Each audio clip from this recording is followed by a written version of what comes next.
ini kita bersama bisa bertemu dalam forum yang insya Allah mubarak ini. Kita sampaikan rasa syukur kita kepada Allah, kepada Tuhan Yang Maha Kuasa atas segala nikmat karunia-Nya. Hari ini kita masih diberikan nikmat sehat, nikmat sempat, nikmat nikmat yang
Terpantau ya, Bapak Ibu. Sih, Pak, terpantau. Oh, oke.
mohon maaf teman-teman, ini tadi tiba-tiba nggak tahu kenapa laptopnya nge-lag sendiri. Mohon maaf ya. Terima kasih Pak Nanang. Nggih, kami lanjutkan. eh ya, selanjutnya salawat serta salam mari senantiasa kita sampaikan kepada Nabi kita, kepada junjungan kita, kepada kekasih kita Nabi Muhammad Sallallahu Alaihi Wasallam. Semoga kita semua mendapatkan syafaatnya ila yaumil qiyamah. Amin. Allahumma amin. Rekan-rekan, ini sebelum saya mulai, saya mau cek dulu yang masih belum memakai backdrop dan belum videonya belum jalan. Nadia Salsabila, Mela Fauzia, sudah. Zairov Setia Wibowo. Jadi biar saya tidak eh, berbicara dengan ruang kosong. Zairov Setia Wibowo, siapa lagi yang belum masuk ini? Ini ada Pak Waisan juga, Pak Agus, ya. Ahmad Bazuri,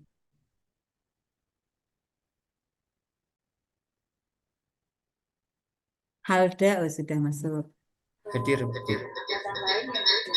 Rifki Ivanda, itu bajunya siapa yang di belakang itu?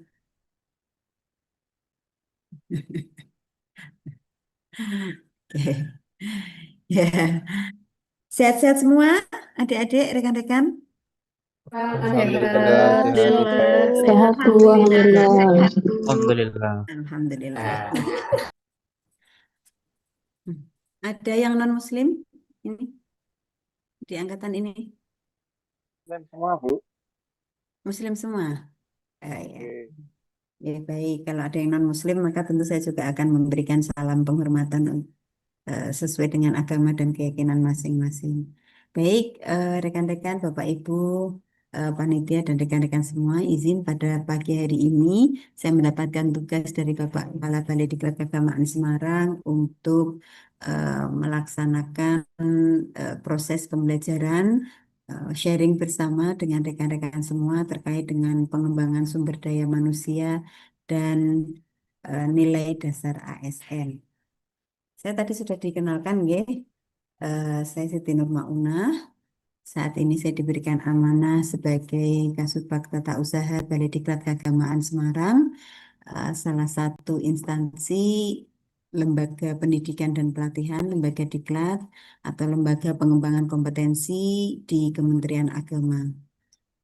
Yang dalam hal ini menjadi tempat penyelenggaraan kegiatan pelatihan dasar rekan-rekan semua. Saya di Balai Diklat Keagamaan Semarang baru ini tahun ke-21, baru 20 tahun, masuk tahun 2005. Ya. Rekan-rekan mungkin ada yang baru lahir di tahun itu barangkali ya, atau tahun-tahun awal 2000 gitu ya. Ini kalau saya lihat masih fresh-fresh, masih muda-muda ini. Yang paling senior usia berapa ini yang di sini?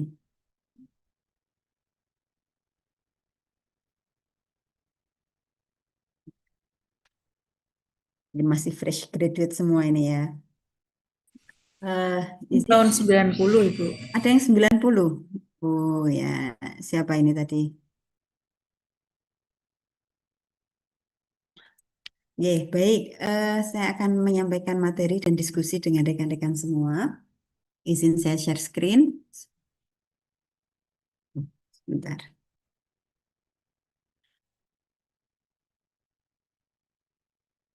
Yang pertama saya sampaikan ucapan selamat pada rekan-rekan telah berhasil sampai di titik hari ini, yang mana tidak semua orang berkesempatan untuk bisa menjadi aparatur sipil negara di Kementerian Agama. Selamat, dan ini juga sekaligus sebagai uh, sebuah medan perjuangan, medan untuk berkhidmah bagi agama, nusa, dan bangsa yang rekan-rekan semua telah mampu menyisihkan ribuan orang yang juga sama-sama pengen berkhidmah di di Kementerian Agama. Namun rekan-rekan yang berhasil untuk menjadi uh, CPNS di di Kementerian Agama. Pelatihan dasar ini adalah salah satu pelatihan yang wajib untuk diikuti. Ya. Yang ini juga akan menentukan nanti bisa diangkat atau tidaknya rekan-rekan menjadi pegawai negeri sipil. Di amanat peraturan undang-undang, rekan-rekan sebelum bisa diangkat menjadi PNS, harus salah satu persyaratannya adalah harus mengikuti dan lulus dalam kegiatan pelatihan dasar ini. Kenapa ini wajib dilaksanakan? Kenapa ini wajib harus diikuti? Tentunya ini adalah kebijakan pemerintah, pertimbangan pemerintah bahwa untuk bisa menjadi PNS harus mengikuti pelatihan dan pengembangan kompetensi untuk bisa mengikuti apa nilai bagaimana dan bagaimana tentang regulasi sebagai PNS, tentang tata nilai, tentang struktur, tentang kode etik, tentang nilai dasar dan lain-lain yang diperlukan untuk nanti sebagai bekal rekan-rekan dalam menjalankan tugas sebagai aparatur sipil negara. Mumpung ini masih di awal, kira-kira pada siap enggak untuk mengikuti pelatihan ini? Siap atau tidak untuk diangkat menjadi PNS di Kementerian Agama? Siap, Bu. Siap, Ibu. Siap. Siap, Oke, baik, Alhamdulillah. Kalau siap, mari tunjukkan kesiapan rekan-rekan melalui komitmen dan tidak hanya komitmen pelaksanaan, tapi juga nanti sampai mengikuti sampai dengan akhir. Karena ada juga ya ini kami sampaikan tahun kemarin kami mendapatkan informasi dari Biro Kepegawaian yang kebetulan mengikuti kegiatan Latsar menyampaikan materi di pelatihan dasar ini bahwa ada 9 CPNS yang tidak bisa diangkat menjadi PNS karena tidak mengikuti dan tidak lulus kegiatan pelatihan dasar di Kementerian Agama se-Indonesia. Ya, ada 9 CPNS yang dinyatakan tidak bisa memenuhi syarat diangkat menjadi PNS karena tidak mengikuti kegiatan ini sampai dengan tuntas, sampai dengan lulus. Kebetulan 9 tersebut tidak ada di Balai Diklat Keagamaan Semarang. Jadi yang kemarin disampaikan itu CPNS di wilayah Balai Diklat Keagamaan yang lain. Sebagai informasi, Balai Diklat Keagamaan Semarang ini adalah salah satu balai diklat yang ada di Kementerian Agama. Ya. Di ada 14 balai diklat se-Indonesia dan 2 loka diklat keagamaan se-Indonesia dari Aceh sampai Papua. Masing-masing memiliki tugas ya di bawah koordinasi, di bawah arahan secara administratif oleh Sekretaris Badan Litbang dan Diklat, secara substantif, teknis substantif oleh Pusbangkom, Manajemen Kepemimpinan dan Moderasi Beragama serta Pusbangkom Sumber Daya Manusia Pendidikan dan Keagamaan. Dan Balai Diklat Keagamaan Semarang ini kami sampaikan Bapak Ibu adalah bagian ya dari ya, struktur organisasi di atas kami di eselon 1 kami, Badan Moderasi Beragama dan Pengembangan Sumber Daya Manusia Kementerian Agama. Wilayah kerjanya ya, meliputi seluruh Provinsi Jawa Tengah dan Daerah Istimewa Yogyakarta. Jadi kalau berbicara tentang eh, berbicara tentang bagaimana pengembangan kompetensi SDM di wilayah Provinsi Jawa Tengah dan Daerah Istimewa Yogyakarta, maka ini menjadi tugas dan tanggung jawab kami dalam penyelenggaraan kegiatan tersebut. Tentu hal ini tidak bisa kami lakukan sendiri, tapi juga terkait dengan unsur-unsur yang lain, stakeholder yang lain. Baik, izin share untuk materi ini.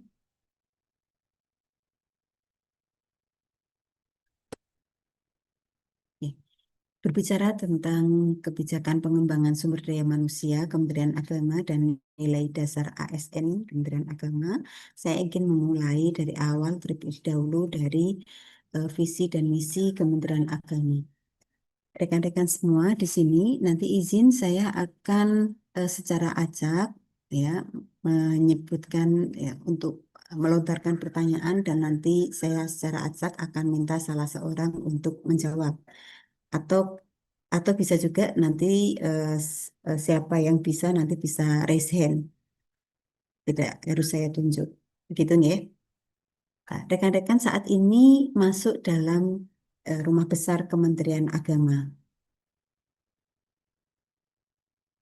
Saat ini berada di Kementerian Agama.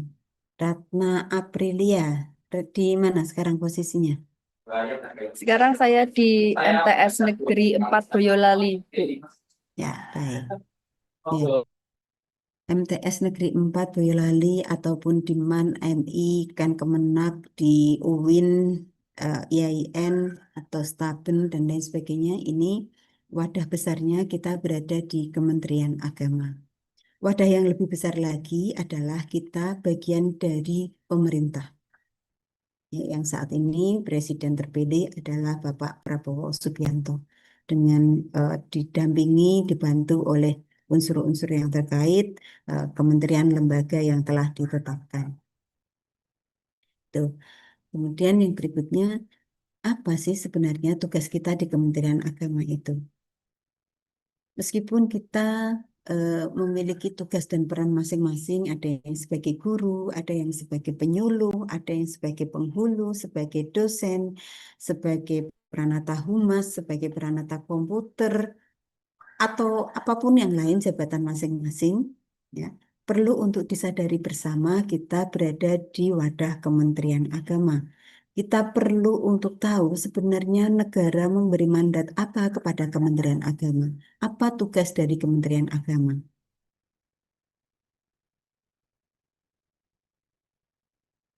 Tugas dari Kementerian Agama adalah menjalankan sebagian tugas pemerintahan di bidang keagamaan dan pendidikan keagamaan. Itu adalah amanah yang diberikan kepada Kementerian Agama. Dan ini terjabarkan dalam visi, misi, dan program-program strategi serta program-program lain yang telah dirancang.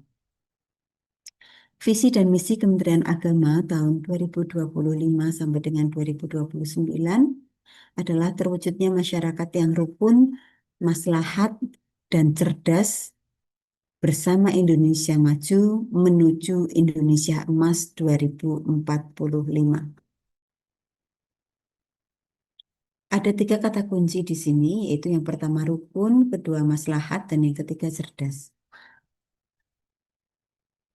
Saudara Elang Fakih Gusti, mungkin bisa disampaikan kenapa yang dimaksud dengan masyarakat rukun yang dituju oleh visi dan misi Kementerian Agama ini yang seperti apa?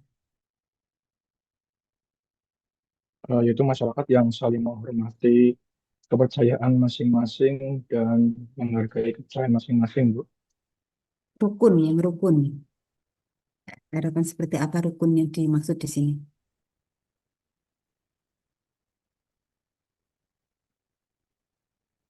Rukun berarti tentram dalam menjalani ibadah masing-masing di rumah ibadat masing-masing, Bu, tanpa ada gangguan dari yang lain. Ya, baik.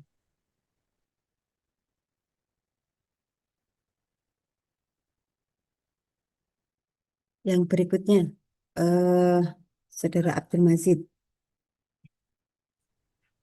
Ya, Bu.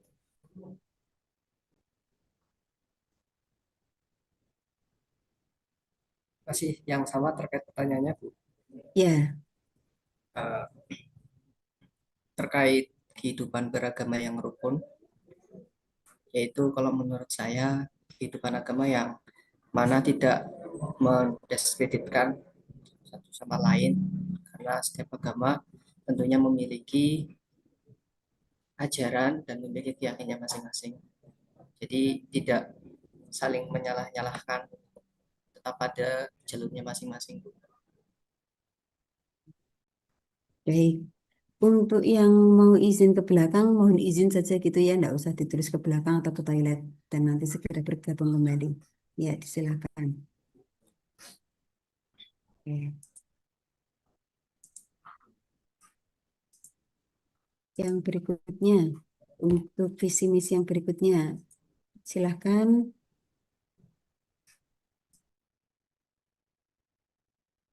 Resa Timur Triana. Ya, Bu. Biar peserta itu bisa sasar ya. Maslahat itu yang seperti apa? Pripun, Bu? Maslahat itu seperti apa? Di Kementerian Agama.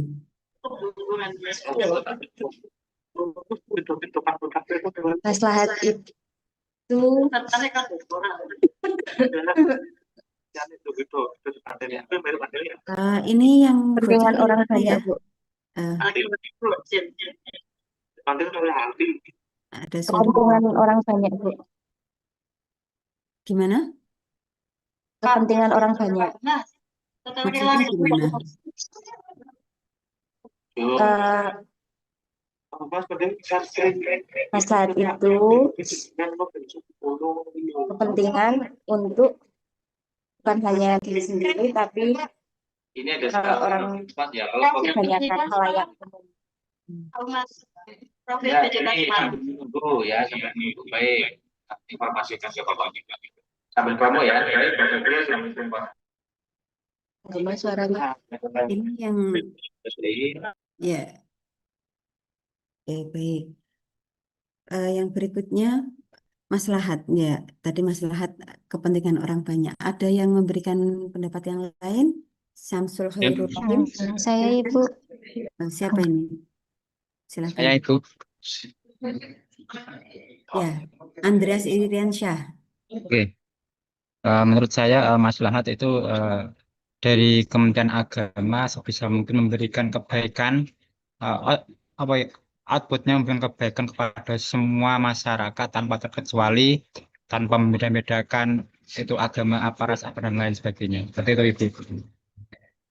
Hmm, ya, baik. Izin menambahkan Ibu, Ya, silakan. menurut saya masalah yaitu segala sesuatu yang membawa manfaat bagi manusia dan menolak fasad atau kerusakan. Gitu. Ya, baik. Ya. Yang berikutnya yang ketiga. Ya, Saya, yang Bu. ketiga, silakan. Cerdas. Silakan. Monggo. Yang tadi Mbak-mbak tadi, siapa tadi yang raise hand tadi?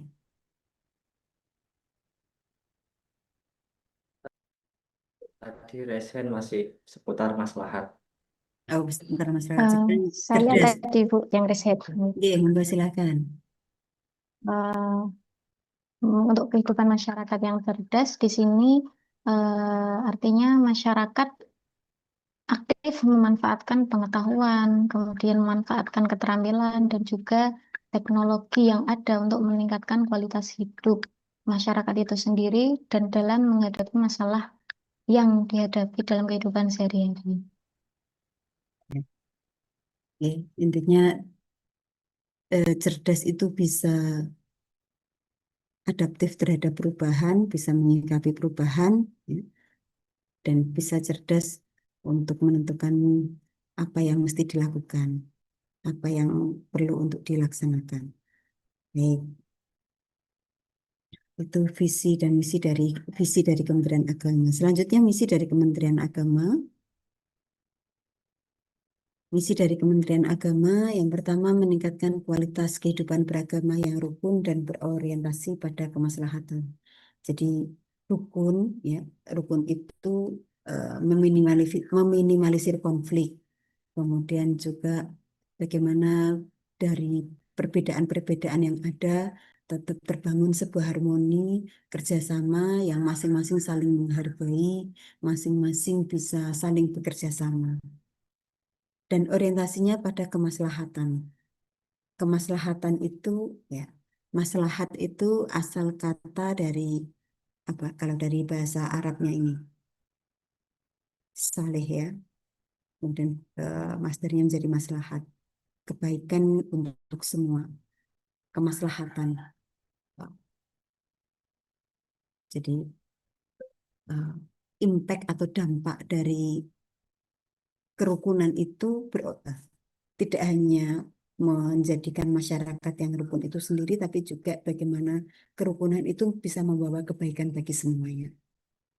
Itu misi yang pertama. Kemudian misi yang berikutnya, meningkatkan kualitas pendidikan agama, pendidikan umum berciri khas agama, pendidikan keagamaan, dan pesantren. Kualitas pendidikan agama ini yang ada di madrasah-madrasah. Ya, nah, madrasah-madrasah saat ini tidak hanya dipandang sebelah mata, tapi sejajar, ya, setara dengan pendidikan yang ada di instansi yang lain, bahkan juga saat ini telah mendapatkan tempat di hati masyarakat menjadi pendidikan yang eh, pilihan yang utama.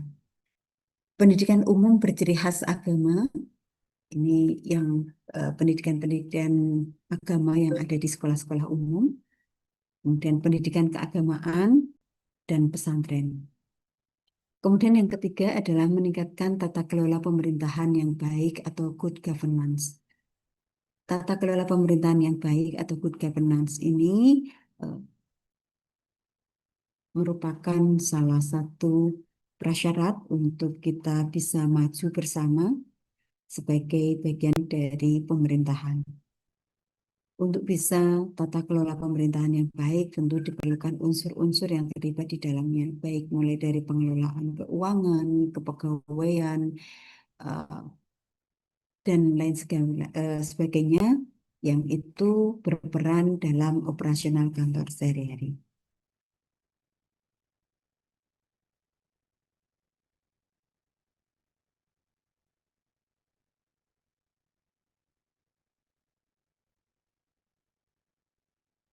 Untuk visi dan misi ini ada yang mau ditanyakan atau mau ditambahkan?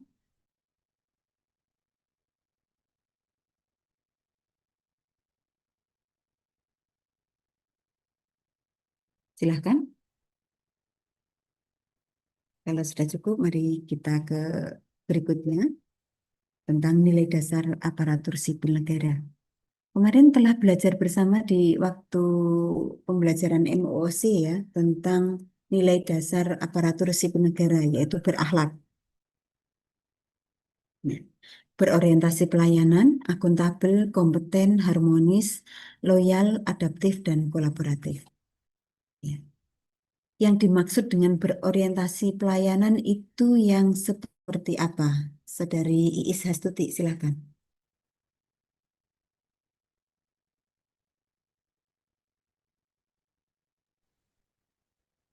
Baik, Ibu, izin menjawab.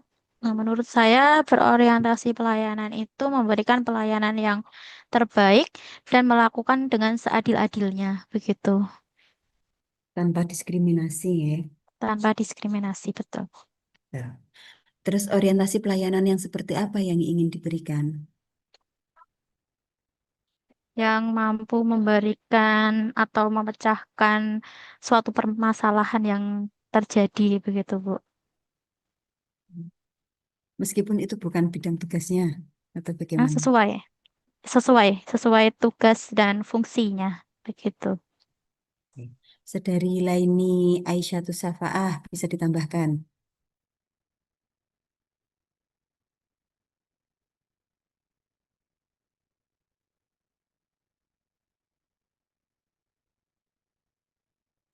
Iya, Ibu, Ya, silakan. berkomitmen untuk memberikan pelayanan yang terbaik kepada masyarakat.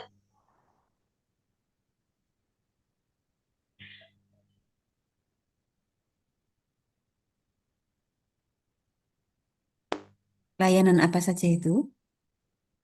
Ya, yang terkait SOP-nya, Bu. Hmm. Kalau yang bukan SOP-nya berarti tidak dilayani begitu atau bagaimana? Ya, tergantung untuk vaksinnya, Bu. Kalau misal memangnya masih masuk ya dilayani.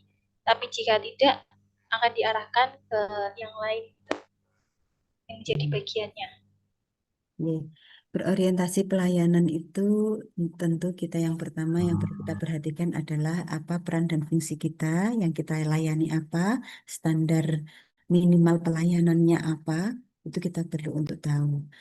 Kemudian yang kita layani siapa, bagaimana cara melayani, ya, dan eh, target output layanan itu apa. Itu beberapa hal yang terkait dengan berorientasi pelayanan. Tapi ketika kita Bismillah kita melakukan pelayanan dengan sepenuh hati, insya Allah akan eh, bisa eh, sesuai dengan apa yang menjadi harapan dari masyarakat. Ya. Kita ini abdi negara dan abdi masyarakat yang melayani apa yang menjadi kebutuhan masyarakat. Tentu sesuai dengan tugas kita dan kita performa terbaik yang bisa kita berikan, tapi sekiranya itu bukan merupakan tugas kita, tentu kita tetap melayani dengan baik dan kita bantu arahkan ke yang dituju. Tapi kita harus tahu terlebih dahulu apa saja yang menjadi layanan dari Kementerian Agama. Karena ya masyarakat kan taunya kita sebagai eh, PNS di Kementerian Agama, sebagai ASN di Kementerian Agama. Ya, bahkan kadang kalau di kampung itu ya ini orang Kemenak yang disuruh berdoa misalnya, mimpin tahlil misalnya. Itu hal-hal kecil yang ada di masyarakat. Baik.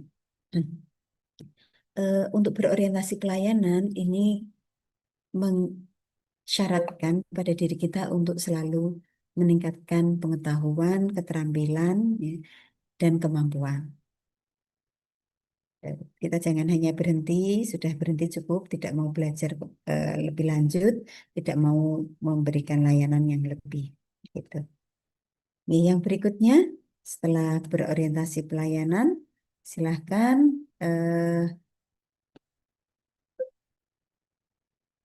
Andika Ahmad Maulana. Ya, Ibu. Ya. Untuk yang saya pahami tentang yang kedua yaitu akuntabel, di mana pegawai ASN yang akuntabel adalah pegawai ASN yang bekerja dengan jujur, bertanggung jawab, dan transparan, sehingga kerjanya bisa dipertanggungjawabkan kepada masyarakat, atasan, dan Tuhan. Mungkin seperti itu, Ibu. Oke. Akuntabel ya. Apa saja yang perlu dipertanggungjawabkan itu?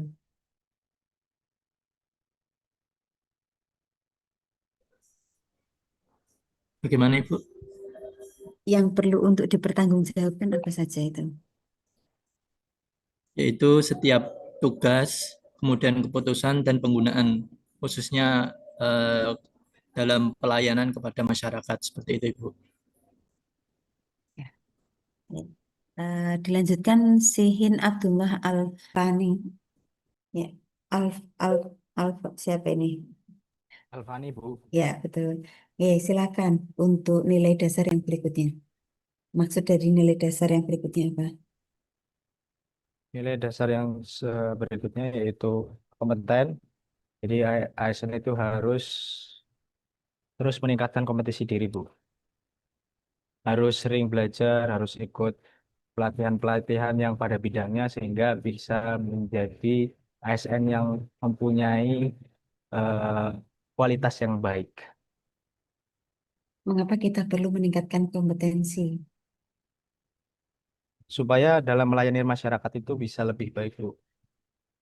Jadi kalau misalkan kita eh, menguasai dalam bidangnya, insya Allah untuk pelayanan pada masyarakat pun akan lebih baik. Hal apa saja yang perlu ditingkatkan, Saudara Abdi Sani Suyuti?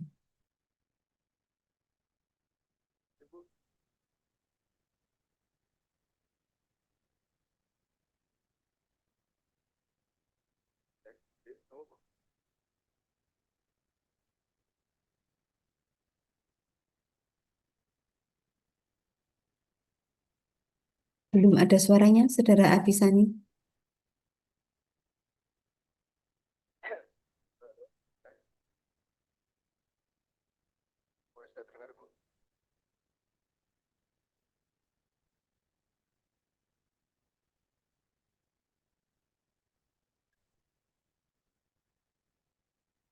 Abdi Sani Suyudi atau yang lain, silakan. Apa saja yang perlu untuk ditingkatkan, kompetensi apa saja yang perlu ditingkatkan? Sini, Ibu. Ya, silakan. Oke. Menurut saya yang perlu ditingkatkan itu Ya, Umar Fahmi, oke. silakan.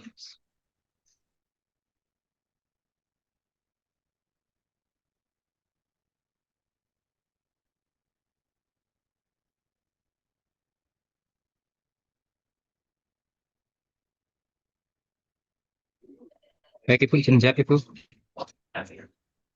Kalau menurut saya kompetensi apa namanya yang perlu ditingkatkan yaitu adalah eh, pengetahuan kita terhadap tugas kita, terus skill kita, terus meningkatkan pelayanan kita kepada masyarakat nantinya. Dan ini kan semakin hari kan perkembangan zaman semakin maju lagi. Jadi terutama di bidang teknologi kita juga harus bisa menguasai agar kerja kita nantinya ke depan bisa maksimal dan bagus seperti itu. Baik. Secara umum ada ini saya sekalian ketika tanya jawab seperti ini juga sekalian materi masuk ya. Ada tiga eh, ada tiga yang kompetensi dasar yang perlu untuk selalu ditingkatkan. Ya, pengklasifikasiannya ada tiga. Yang pertama adalah kompetensi teknis, yang kedua adalah kompetensi manajerial, dan yang ketiga adalah kompetensi sosial kultural.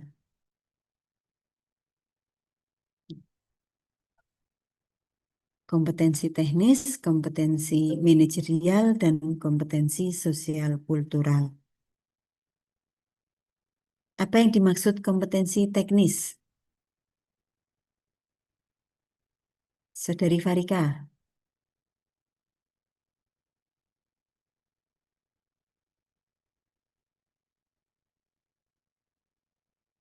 masih di mute?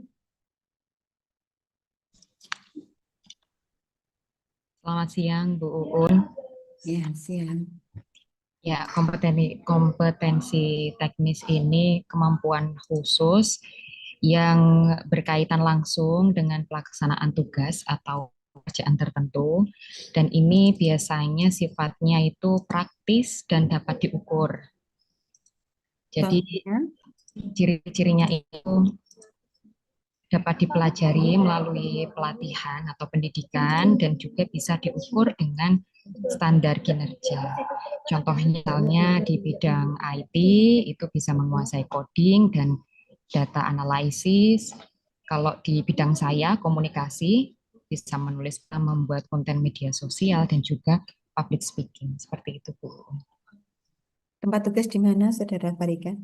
Di UIN Sunan Kalijaga, Ibu. Ya. Kompetensi teknis ini terkait dengan bidang tugas masing-masing teknis, ya betul sekali yang tadi disampaikan. Misal sebagai guru apa itu guru fisika, guru biologi, kompetensi teknis seorang guru itu apa saja? Kompetensi dalam cara menyampaikan pembelajaran, kompetensi dalam pemahaman materi pembelajaran itu sendiri. Nah, itu bagian dari kompetensi teknis. Untuk jabatan yang lain disesuaikan juga. Saya sebagai pustakawan, ya bagaimana ilmu-ilmu tentang perpustakaan, bagaimana tentang melayani pengunjung perpustakaan, bagaimana untuk meningkatkan perpustakaan menjadi lebih baik. Nah, itu adalah kompetensi teknis. Kompetensi manajerial berikutnya, kompetensi manajerial. Yuni Miftahul Hasanah, silakan.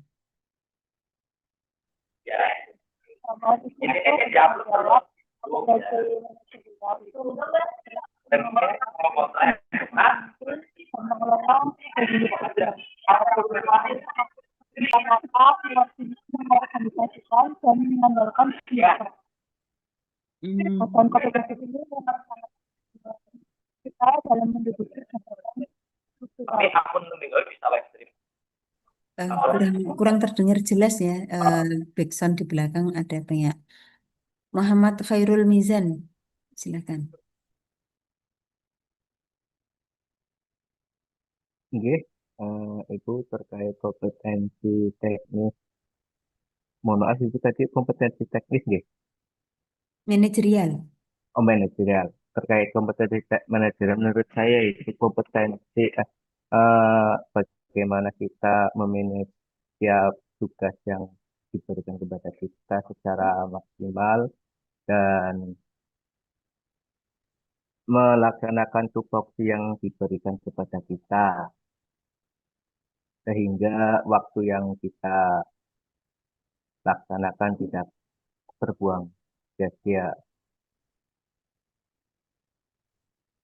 Ya, baik. Untuk kompetensi manajerial itu intinya lebih ke bagaimana memanage peran kita. Ya, kulukum ro'in wa kulukum mas'ulun an ra'iyatihi. Setiap dari kita adalah pemimpin dan kita akan ditanyai, diminta pertanggungjawaban tentang kepemimpinan kita. Ya.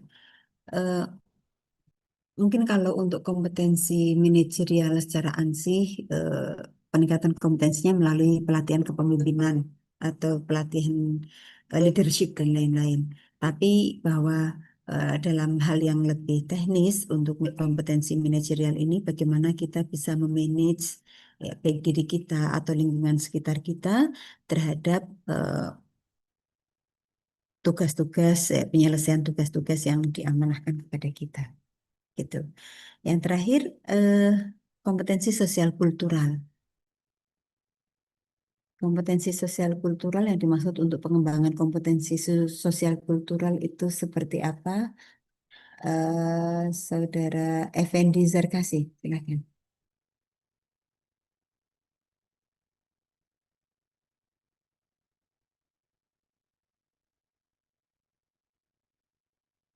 Effendi Zarkasi masih di mute? Apakah suara saya terdengar, Bu? Ya, terdengar. Untuk kompetensi sosiokultural sendiri itu terkait kemampuan untuk berinteraksi dan berkomunikasi di lingkungan sekitar secara efektif melalui pertimbangan latar belakang dan sosial budaya.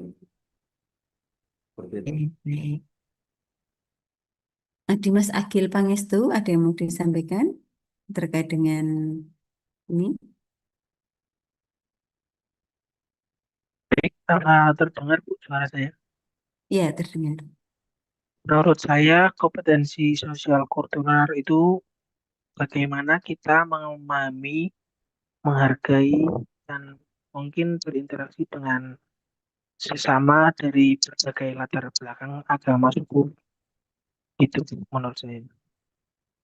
Ya. Ada yang mau menambahkan? Izin Ibu, menambahkan Ibu. Mohon izin, Bu. Ya, Izin silakan. Yang menambahkan, Bu. pertama yang Putra tadi terlebih dulu. Oke.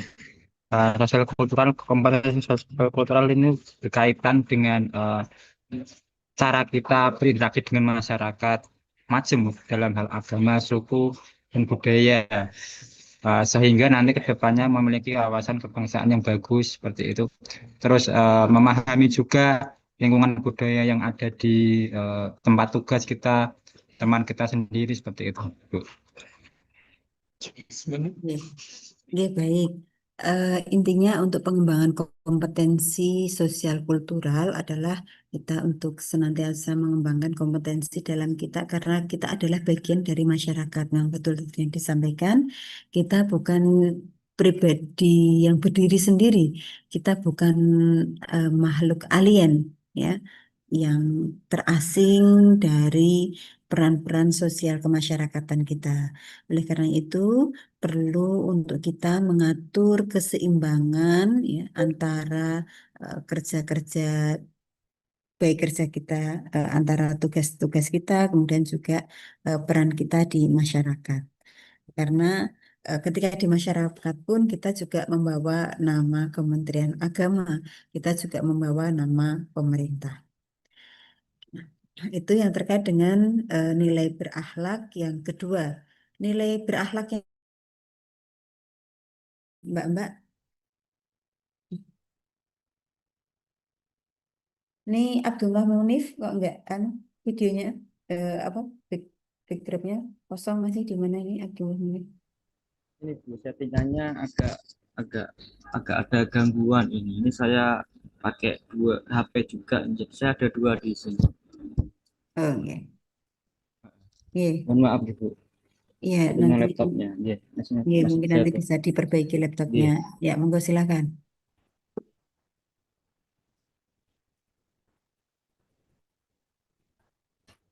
Nilai dasar ASN yang ketiga. Oh iya, terkait harmonis itu ya. Ini Iya. pendapat saya terkait hal-hal harmonis yaitu dapat menghargai setiap orang apapun latar belakangnya.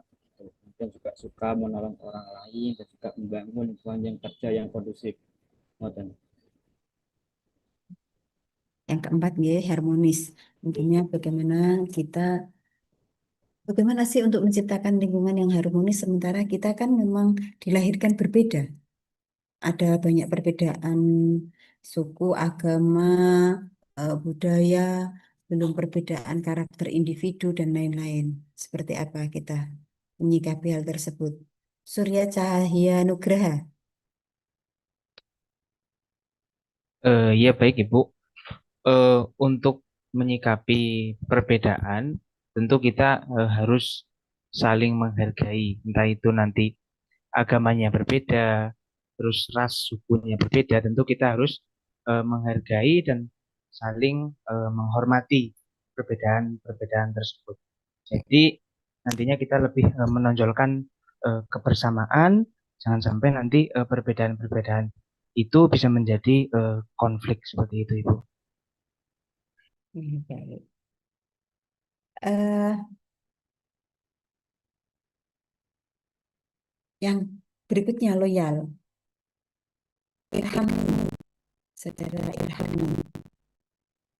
Silahkan. Baik Ibu, berkaitan loyal dengan nilai dan ASN tentunya kita sebagai aparatur sipil negara harus setia dan berdedikasi pada bangsa dan negara.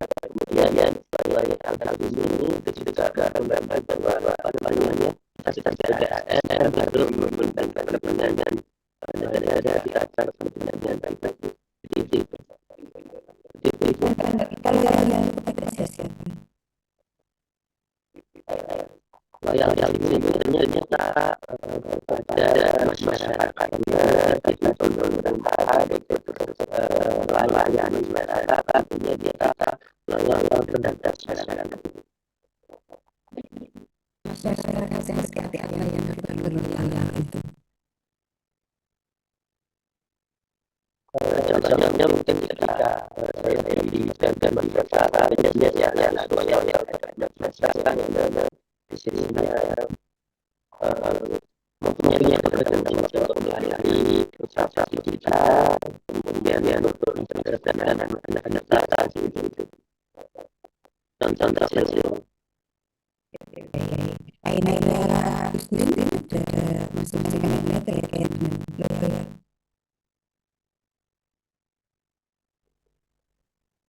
Untuk loyal sendiri kita loyal kepada negara yang mengutamakan kepentingan rakyat, Bu. Negara siapa? Negara adalah yang negara Indonesia yang ingin masyarakat Indonesia sejahtera, Bu. Loyal di sini Bapak sekalian, pengertian sosial setia, kita loyalitas kita itu terhadap institusi, terhadap pemerintahan, terhadap bangsa negara, terhadap kementerian, terhadap instansi kita yang itu bisa tergambarkan kepada pimpinan kita, pimpinan atas kita, panjang dan melanggar norma agama, hukum maupun tidak. Itu. Jadi makna loyal itu bagaimana kita mendedikasikan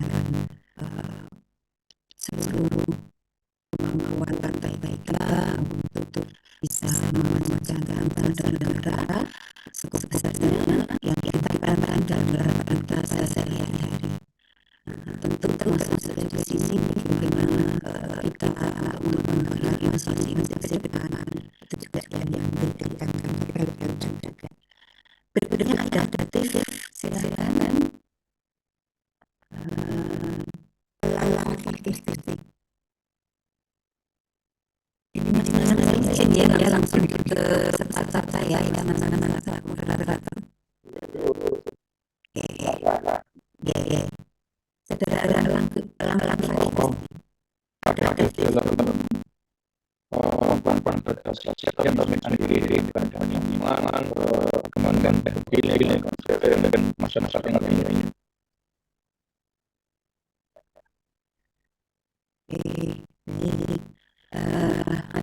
ini teman-teman kita menyesuaikan diri dengan salah satu cerita sejarah.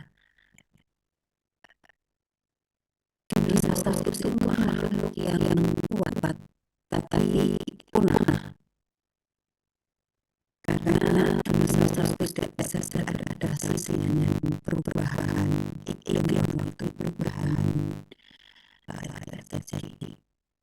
Yang kuat adalah yang bisa beradaptasi yang baik dengan lingkungan yang termasuk juga dari harapan saat ini kadang-kadang kita memasuki lingkungan yang memasuki dunia era 4.0, 5.0, revolusi industri, revolusi kita saat ini di era medsos, di era IT. Ini harapan kami, harapan dari angkatan rekan-rekan dan juga rekan-rekan saat ini generasi Gen Z ya. Ini bisa sangat kuat untuk rekan bisa sangat berbuat pemerintah bidang IT termasuk juga di sisi yang diharapkan karena kalau kami saat ini generasi milenial atau generasi adik kami generasi kolonial ya itu sudah mungkin tidak begitu ya untuk bisa selalu dengan IT mungkin ini jelas-jelas tinggal dengan rekan-rekan Gen Z yang sekarang. Nah itulah tantangannya juga beradaptasi aktif bagaimana kita bisa adaptif terhadap perkembangan IT perkembangan jadi tapi tetap mengembangkan nilai-nilai dasar tetap mengembangkan apa yang menjadi kode etik dari kita saat ini. Jadi jangan sampai harus tapi kita mengabaikan nilai-nilai mana yang seharusnya menjadi pegangan hidup kita. Yang terakhir adalah kolaboratif. Silakan siapa ini kami persilakan Bapak Sarah. Silakan ya. Untuk nilai-nilai kolaboratif ASN ini bagaimana kemampuan ASN untuk dapat bekerja sama, membangun sinergi dan memanfaatkan berbagai macam sumber daya yang ada. Jadi bisa bekerja sama melalui kerjasama sektoral di daerah masing-masing, contoh agama bisa bekerja sama dengan lintas sektor yang ada di wilayahnya seperti puskesmas, kemudian di kecamatan dan sebagainya. Jadi ya kolaboratif ini kita bisa bekerja sama berkolaborasi dengan yang lain. Untuk bisa berkolaborasi untuk bisa berkolaborasi itu salah satu solusi dasar untuk kita berkembang adalah bahwa kita ini bukan Superman. Kalau ada Superman atau Superman ada ya. Kita ini bukan Superman kalau putri Superwoman, tapi kita adalah Superman. Kita adalah Superman. Gitu. Kita tidak bisa bekerja kita sendiri, kita bekerja bersama dengan orang lain, kemudian dengan tim yang tim yang bekerja jujur ataupun motivator gitu. Dan juga ini kalau satu dua paling maksimal pakai untuk tusuk gigi ya atau tusuk itu tidak bisa dipakai untuk membersihkan kemana-mana. Tapi kalau lebih banyak di tiap bawah itu nanti bisa untuk membersihkan ruangan, bisa membersihkan halaman dan sebagainya. Itu bermanfaat. Baik, kita sudah selesai dengan nilai dasar ASN. Dilihat dari nilai-nilai dasar ini mana yang mereka memerlukan effort yang lebih, tantangan yang selaku CPNS, ASN di Kementerian Agama. Saya kira itu masing-masing tulis di chat ya.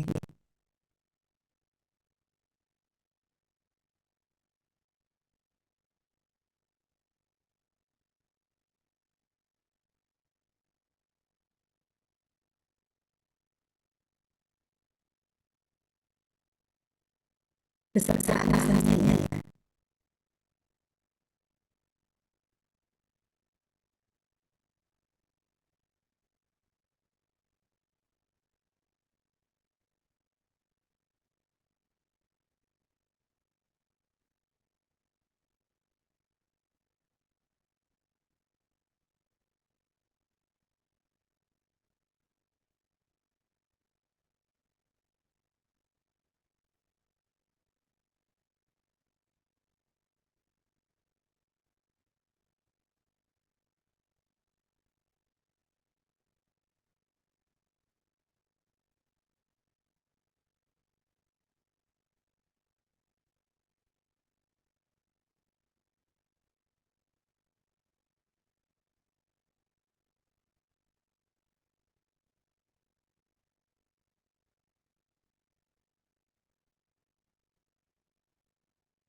Sudah 20, satu masih 2 menit lagi.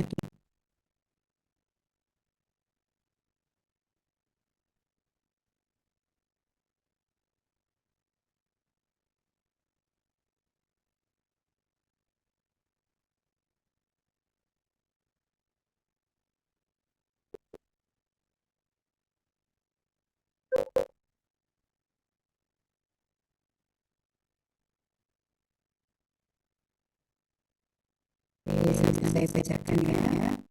Ini yang saya baca. Yang paling membutuhkan informasi adalah realisasi pelayanan karena tidak semua masyarakat puas dengan layanan yang kita berikan. Rahmawati Amalia.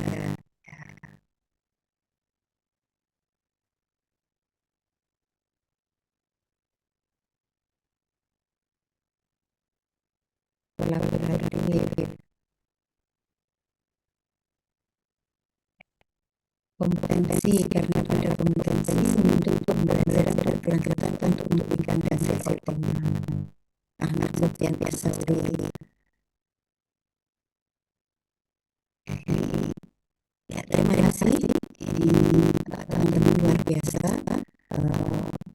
bisa menyampaikan pendapatnya dan memberikan pendapatnya. Abdul Wahid, pendapatnya setelah umum.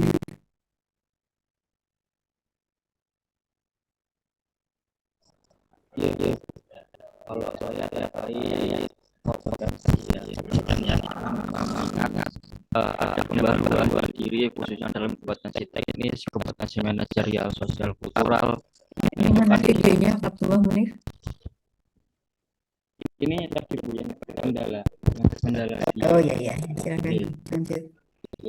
Jadi menurut saya memang kompeten itu memang perlu dibutuhkan seorang ASN mengingat mutasi juga telah terjadi di ASN, makanya kemudian dalam kompetensi teknis, manajerial, serta sosial kultural diperlukan pembaruan diri dan menyesuaikan dengan perkembangan zaman dan perkembangan lingkungan begitu, termasuk usia kan nanti kita juga akan bertambah usianya dan kita tetap harus memiliki kompetensi yang terbaru begitu.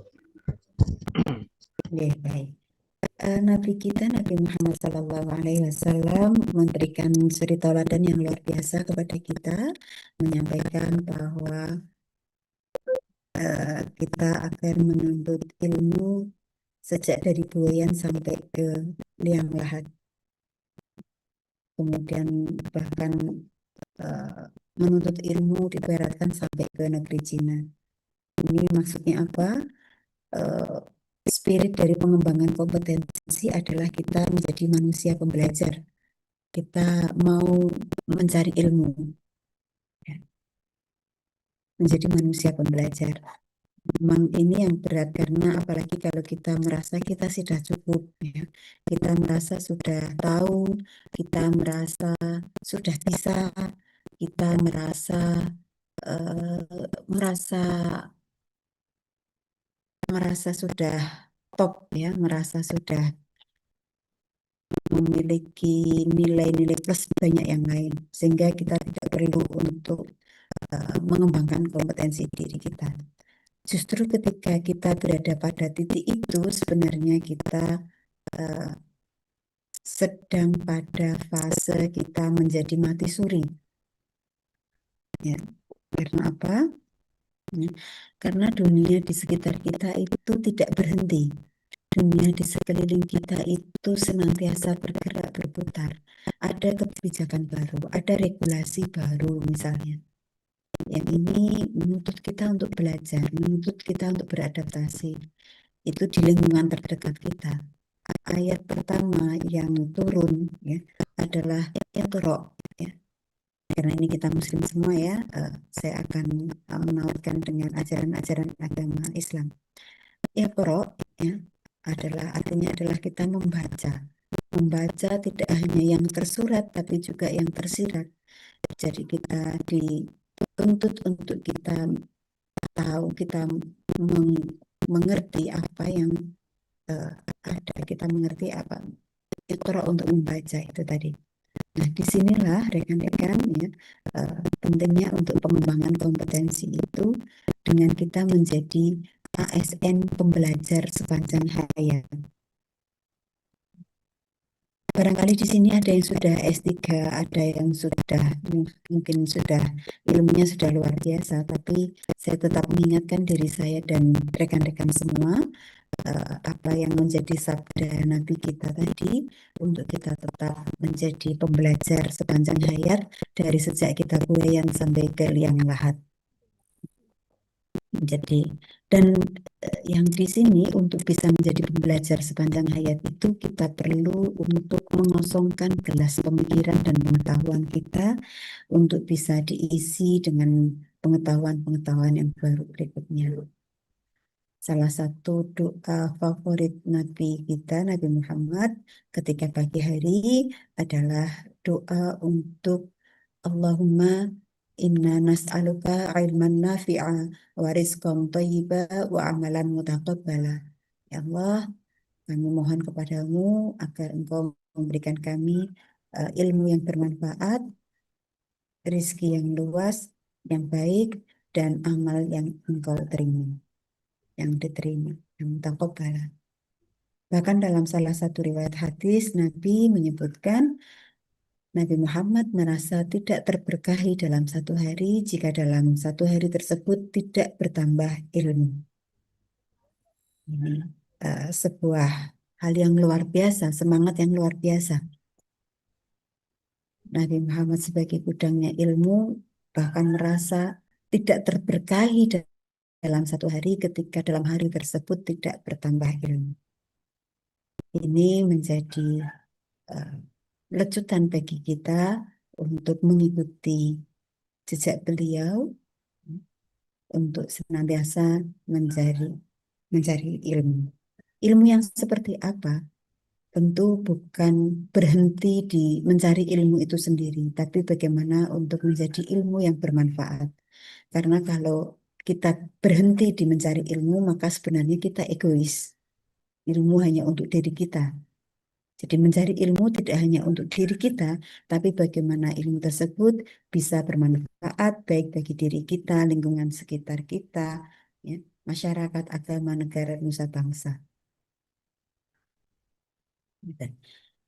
Berikutnya ini saya membaca Nadia Rosliani dari UIN Wali Songo, loyal. Bukan sulit loyal pada Pancasila dan NKRI, namun loyal pada pemerintah karena banyak kebijakan pemerintah yang kurang sesuai dengan value diri saya. Ada yang relate seperti ini? Mana Nadia Rosliani? Jadi saya Ibu. Ya, kebijakan pemerintah apa yang kurang sesuai dengan value diri sampean? Eh, yang ada dalam pikiran saya yang pertama adalah jujur ya Bu, Ya, makan bergizi gratis itu saya kurang cocok dengan value diri saya. Soalnya eh, kebijakan itu kan harusnya diambil melalui ini dulu ya Bu, uji coba dulu, lalu evaluasi dulu, melihat apakah ini efektif atau tidak. Dan saya melihat kebijakan BG saat ini tuh apakah sudah dilakukan evaluasi atau belum pun saya kurang tahu. Dan hasilnya gimana, apakah efektif atau tidak gitu. Dan kalau saya lihat sih sebenarnya kalau untuk mengatasi stunting itu kurang efektif ya Bu. Karena stunting itu harusnya diatasi mulai dari ibu hamil, bukan sejak mereka SD. Karena kalau misalnya mereka mengatasi stunting tapi kok memberikan makan sejak SD itu bukan mengatasi stunting Ibu, itu hanya mengatasi kelaparan. Itu, terima kasih. oke. Berpikir kritis itu penting karena itu salah satu kecakapan yang diperlukan di abad 21. Ya, tapi ini ya, saya di sini saya juga akan menyampaikan ya karena saat ini posisi rekan-rekan sebagai aparatur sipil negara. Ya, ada tugas dan fungsi aparatur sipil negara. Coba Saudari Mela Fauzia cari apa tugas dan fungsi ASN. Ada 3 tugas dan fungsi aparatur sipil negara. Saudari Mela Fauzia, silakan.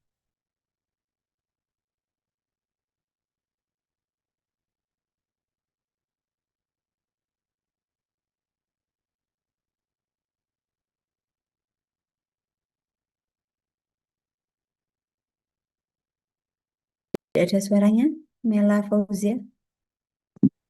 Saat ini bagaimana Bu? Apakah ada suaranya? Ya, oke, silakan. Baik. Untuk dari tugas dan fungsi aparatur sipil negara atau ASN ya Ibu. 3 tugas dan fungsi ASN. Ya, Untuk sejauh yang saya tahu perihal dari tugas dan fungsi ASN yang pertama tentang adalah selaku pelaksana kebijakan publik dan juga pelayan publik dan juga pemersatu serta perekat bangsa Bu, begitu. ya, baik. Tugas dan fungsi ASN ada 3, ya, yaitu eh, tadi pelaksana kebijakan publik, kemudian kedua pelayan publik, pelaksana kebijakan, kemudian yang ketiga pelayan publik, dan yang ketiga adalah perekat dan pemersatu bangsa. Ini relate tadi yang disampaikan oleh Saudari Nadia. Ya. Ya. Ini saya sampaikan juga ya kepada rekan-rekan adik-adik selaku ASN, bukan saya kemudian ini ya, tapi ini saya menjelaskan peran dan tugas kita. Kita sebagai pelaksana kebijakan publik. Pelaksana kebijakan publik itu berarti apa yang sudah di eh, kebijakan apa yang sudah ditetapkan oleh pemerintah. Itu terlepas dari sesuai atau tidak dengan value diri kita, sesuai atau tidak, tapi peran kita saat ini adalah sebagai ASN. Salah satu tugas dan fungsinya adalah pelaksana kebijakan publik. Maka apa yang telah diputuskan sebagai sebuah kebijakan, mau atau tidak mau, itu kita melaksanakan. Tentu untuk proses evaluasi dan lain sebagainya ada yang nanti dibentuk tersendiri. Akan tetapi, ya tetap kita berpikir kritis itu tidak apa-apa. Ya, tapi tetap dengan disalurkan dengan cara yang baik. Begitu ya. Mohon ini untuk bisa dipahami rekan-rekan semua. Karena perjalanan rekan-rekan masih panjang. Dan ini yang menjadi tugas dan fungsi ASN ya, yang jelas sudah disebutkan. Makanya dari awal tadi saya tanyakan apakah siap atau tidak untuk nanti dilanjutkan sebagai PNS, siap atau tidak untuk mengikuti kegiatan pelatihan ini. Karena masing-masing ada konsekuensinya. Ya, mungkin berbeda ketika sebelum rekan-rekan menjadi ASN, ya, misalnya sebagai wira swasta atau sebagai eh, bekerja di pabrik atau sebagai kolumnis atau sebagai apapun yang dulu peran-peran sebelum menjadi ASN, ketika saat ini rekan-rekan sudah masuk di ASN, tentu memiliki ada regulasi tersendiri, ada kode etik, ada nilai tersendiri. Yang ini harus difahami, yang ini harus dilaksanakan. Begitu, ya. Tidak kemudian dengan yang saya sampaikan, tetap kita berpikir kritis itu tetap itu bagian dari kecakapan abad 21. Tapi kemudian bagaimana kita memposisikan wilayah dan peran apa kita, ya, seperti apa untuk kita bersikap itu. Ya, luar biasa. Terima kasih teman-teman yang telah memberikan pendapatnya, effort masing-masing dari nilai dasar berakhlak. Eh, ini kalau dulu namanya itu masing-masing kementerian berbeda, tapi kemudian ini dijadikan satu, ya, dijadikan satu untuk eh, apa, nilai dasar ASN berakhlak. Ini termasuk juga yang di BUMN, ini juga ada nilai dasar pemerintah yang ini jadi nilai dasar bersama.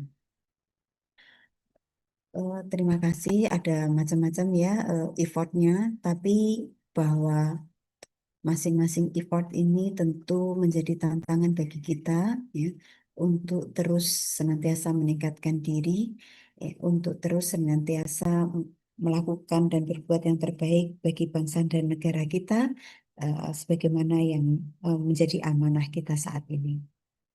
Ya. Dari nilai dasar ASN tersebut, rekan-rekan, tadi kami sampaikan mensyaratkan salah satunya juga untuk kita senantiasa mengembangkan kompetensi.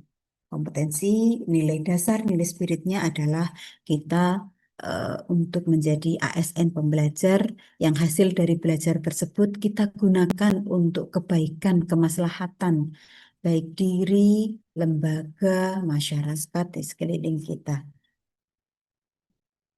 Karena khairun nas anfa'uhum linnas, sabda Nabi kita, sebaik-baik manusia adalah manusia yang bermanfaat bagi manusia.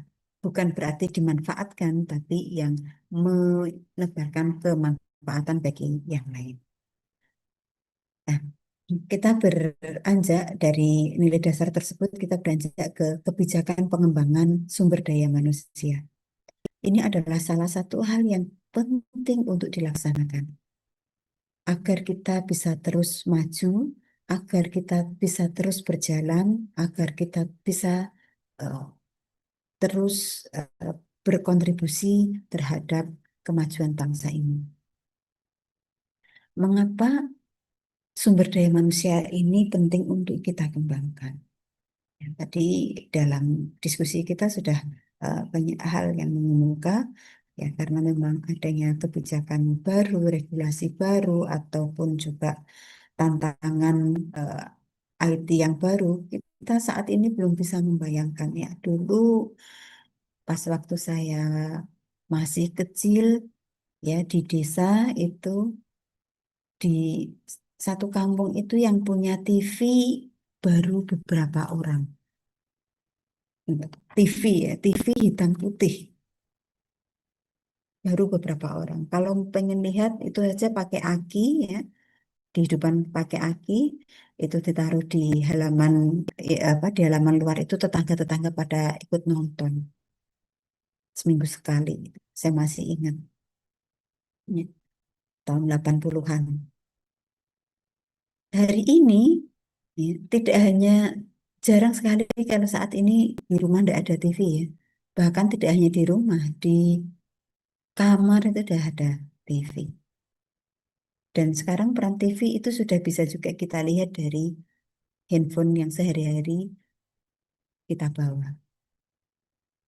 Tahun 90-an itu untuk ada telepon kabel, telepon rumah, itu tidak semua desa, kecamatan punya telepon. Kemudian ada mulai pager, kemudian ada handphone yang besar sekali yang bisa untuk apa istilahnya, untuk gebuk maling, ya, karena begitu besarnya dulu waktu itu. terus kemudian mulai beranjak. Kita saat itu belum terfikirkan kita bisa ya, apa sudah bisa mendengar melalui telepon real time dengan orang yang kita tuju itu sudah luar biasa. Kita nggak membayangkan bisa melihat wajahnya ya melalui video call. Saat itu, saat itu, saat ini hari ini sudah itu sudah sangat lumrah biasa. Bahkan HP-HP yang murah-murah pun sudah menyediakan juga layanan itu. Dulu hanya elit-elit tertentu yang bisa kemudian era BlackBerry. Ya mungkin saat itu rekan-rekan masih kecil atau ada yang mungkin baru lahir BlackBerry dan lain-lain. Perkembangan-perkembangan. Termasuk juga perkembangan IT ini mempengaruhi terhadap pekerjaan, terhadap sosial kultural masyarakat. Dulu kita banyak lihat ada wartel, warung telepon. Sekarang sudah tidak ada. Sekarang semua sudah pakai ini.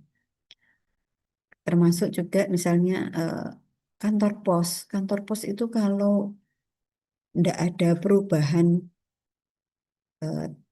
pengiriman surat, hanya fokus di pengiriman surat, maka kantor pos itu sudah tutup lama itu.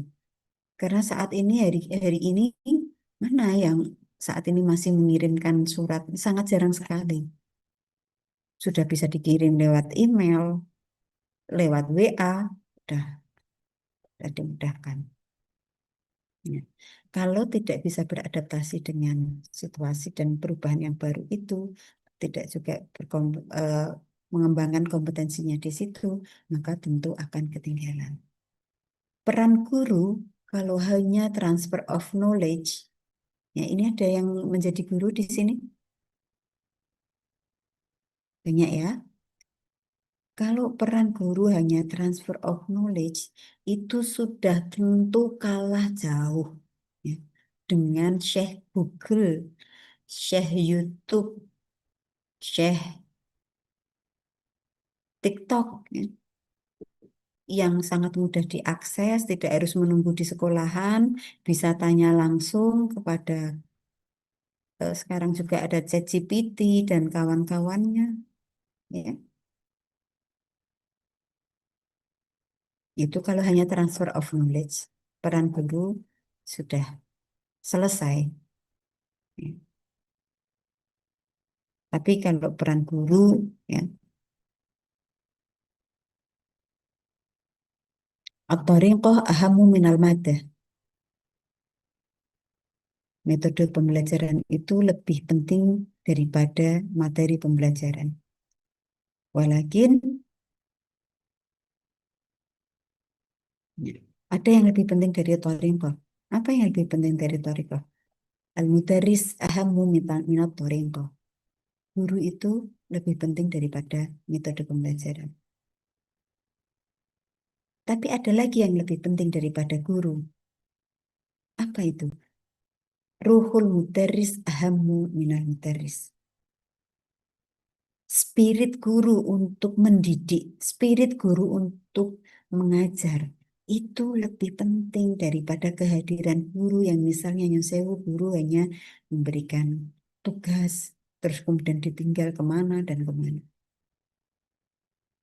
Spirit guru yang itu bisa membangkitkan semangat anak, yang bisa mendalami karakter anak dan mengembangkan sesuai dengan bakat minatnya. Itu tidak ada di Google itu. Tidak bisa Google kayak gitu. Nah, kebijakan pemerintah untuk mengembangkan kompetensi ini rekan-rekan dituangkan dalam Peraturan Pemerintah Nomor 11 Tahun 2017, Junto Peraturan Pemerintah Nomor 17 Tahun 2020. Ini juga monggo nanti bisa dipelajari ya, terkait dengan manajemen ASN, bahwa untuk pengembangan kompetensi, sistem pengembangan kompetensi ASN itu melalui dua jalur, yaitu jalur pendidikan dan jalur pelatihan. Jalur pendidikan di sini adalah pendidikan formal dan jalur pelatihan adalah jalur pengembangan kompetensi yang bisa dilaksanakan untuk baik secara klasikal ataupun non-klasikal. Ada bermacam jenis pelatihan yang dilaksanakan. Ya. Kami di sini diberikan mandat dan wewenang untuk penyelenggaraan pelatihan. Ya, pelatihan yang dilaksanakan ada pelatihan dasar, ada pelatihan kepemimpinan, ada pelatihan teknis, ada pelatihan fungsional, ada pelatihan teknis administrasi, teknis pendidikan maupun teknis keagamaan. Di sini rekan-rekan, tentu kebijakan pengembangan sumber daya manusia tersebut ya, diselaraskan dengan perkembangan adaptif kondisi saat ini. Termasuk juga untuk IT, bagaimana pemanfaatan MOOC, Massive Open Online Course, bagaimana pemanfaatan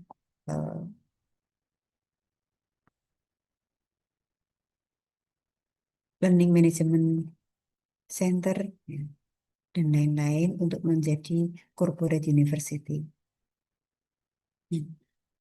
Inti pada pengembangan kompetensi ya, dan sistem yang dibangun tentu senantiasa ada perbaikan ke depan. Tapi untuk saat ini ya Balai Diklat Keagamaan Semarang tadi yang kami sampaikan di awal ya, selaku mitra rekan-rekan dalam pengembangan kompetensi ya, di wilayah kerja Balai Diklat Keagamaan Semarang yaitu di Provinsi Jawa Tengah dan Yogyakarta. Di samping Balai Diklat di atas kami struktur di atas kami ada Pusbangkom, Pusat Pengembangan Kompetensi. Ada 2 saat ini Pusbangkom MKMB, Manajemen Kepemimpinan dan Moderasi Beragama, serta Pusbangkom SDM Pendidikan dan Keagamaan.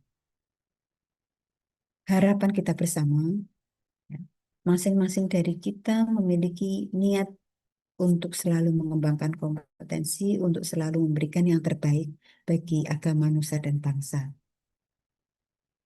Saat ini, tahun ini di Balai Diklat Keagamaan Semarang terbatas untuk penyelenggaraan pelatihannya, ya, karena amanat prioritas kegiatan, ya, ini baru bisa melaksanakan pelatihan dasar. Semua kegiatan pelatihan yang lain ini tahun ini kita off-kan. Hanya di awal tahun, beberapa kegiatan saja di awal tahun, tapi setelah itu kita off-kan. Dan PJJ, beberapa kegiatan PJJ. Kenapa di off-kan? Karena salah satunya untuk mendukung prioritas pemerintah ini di rekan-rekan agar membantu rekan-rekan bisa nanti segera lulus ya, bisa mengikuti kegiatan pelatihan dasar ini, bisa lulus dan diangkat menjadi PNS. Gitu. Mau enggak pada lulus ini? Rekan-rekan? Mau, Bu. Mau, Bu. Mau sekali, mau banget. Oke, makanya ikuti kegiatan ini dengan baik, kedisiplinan, pengerjaan tugas-tugas untuk diperhatikan, ya, karena kalau memang tidak memenuhi ambang batas kelulusan, yang pangapunten nanti bisa tidak diluluskan. Tapi sepanjang rekan-rekan dari faktor kedisiplinan, dari pengerjaan tugas, dari sikap dan perilaku ini baik, nanti juga insya Allah akan sesuai dengan ketentuan yang ada diluluskan untuk lulus begitu. Dan terakhir kami sampaikan pada rekan-rekan ya, kebijakan pengembangan SDM, kebijakan-kebijakan yang lain ya, kita selaku ASN sebagai pelaksana kebijakan publik untuk melaksanakan kebijakan-kebijakan tersebut, tapi tidak hanya sekedar pelaksanaan kebijakan, tapi bagaimana itu tumbuh dari hati kita, tumbuh untuk integritas, untuk komitmen kita, komitmen untuk melayani, komitmen untuk mengembangkan kompetensi, komitmen untuk berbuat yang terbaik bagi agama, nusa, dan bangsa melalui peran kita sebagai ASN di Kementerian Agama. Demikian yang dapat kami sampaikan. Terima kasih atas segala perhatian dan mohon maaf atas segala yang kurang berkenan. Kami kembalikan ke Mas Nanang. Kami akhiri. Allahul muwaffiq ila aqwamit thoriq. Wassalamualaikum warahmatullahi wabarakatuh. Waalaikumsalam warahmatullahi wabarakatuh. Terima kasih, Bu. Terima kasih, Bu. Terima kasih, Bu. Terima kasih, Bu. Terima kasih, Bu. Terima kasih. Terima kasih banyak, Bu. Terima kasih. Mas Nanang atau panitia mau ada yang disampaikan? Bu Hima? Terima kasih. Terima kasih, Bu. Ibu ada yang perlu ditanyakan atau kalau ada yang tanyakan silakan raise sebelum saya akhiri.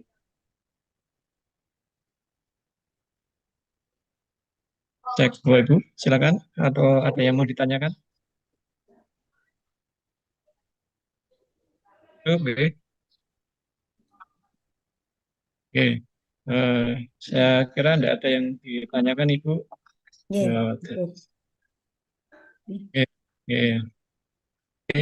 Terima kasih Bu narasumber, Bu Raja Sikinar Mauna yang telah memberikan materi pada siang hari ini. Selanjutnya, Bapak Ibu, nanti jangan lupa untuk Zoom-nya jam 2 dan jangan lupa untuk absen pada hari ini.